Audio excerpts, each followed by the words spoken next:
तो question number 20 NEET 2022 से related class 11 के सिलेबस से रिलेटेड क्वेश्चन है। ये आई थिंक लास्ट क्वेश्चन होगा इसका क्लास 11 के सिलेबस से। इसके बाद 12th क्लास की क्वेश्चन से इसमें स्टार्ट हो जाएंगे। क्वेश्चन है the volume occupy by the volume occupied by the molecules okay या contain in 4.5 kg water at STP standard temperature and pressure. इसका मतलब होता है if the intermolecular force vanish away. Okay so basically आपको volume बताना है। Question बहुत easy है। ये काइनेटिक थ्योरी ऑफ गैसेस से रिलेटेड क्वेश्चन हम कह सकते हैं। फॉर्मूला होता है PV is equal to NRT। Okay basically ये फॉर्मूला ऑलमोस्ट सबको पता होता है। आइडियल गैस इक्वेशन है ये NRT अपॉन में P। Okay n is number of moles and number of moles का फॉर्मूला बेसिकली होता है गिवन मास अपॉन में मोलर मास। ओके तो गिवन मास अपॉन में मोलर मास।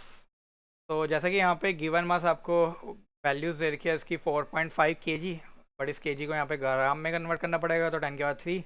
मोलर मास यहाँ पे वाटर लिखा हुआ है। वाटर का मतलब होता है H2O। हाइड्रोजन के पास मोलर मास का मतलब हो गया आपका, ऑक्सीजन का होता है आपका 16 और हाइड्रोजन का होता है 1। और यहाँ पे 2 ऑक्सीजन है 2 हाइड्रोजन है तो 2।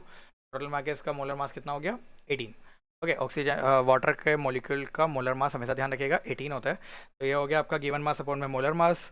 ओके सो एन की वैल्यू हमें मिल चुकी है 4.5 इंटू 10⁻³ अपॉन में 18 इंटू आर गैस कांस्टेंट की वैल्यू फिक्स होती है 8.3।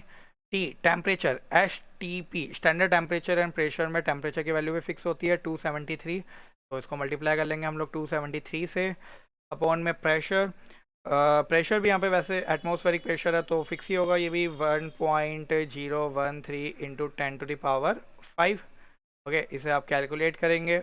कैलकुलेट करने के लिए आप हमेशा ध्यान रखिए नीट में जब इतनी बड़ी कैलकुलेशन आती है तो राउंडिंग ऑफ का इस्तेमाल कीजिए। जैसे 1.013 को आप 1 कंसीडर कर लीजिए, 8.3 को आप 8 कंसीडर कीजिए, 4.5 को आप 5 कंसीडर कीजिए। इस तरह से आप कैलकुलेशन करेंगे तो इनमें से किसी ऑप्शन के पास आप इक्वल हो जाएंगे। ओके तो जैसे कि अगर आप इसको सोल्व करते हैं तो आपका आंसर आएगा 5.66 मीटर क्यूब।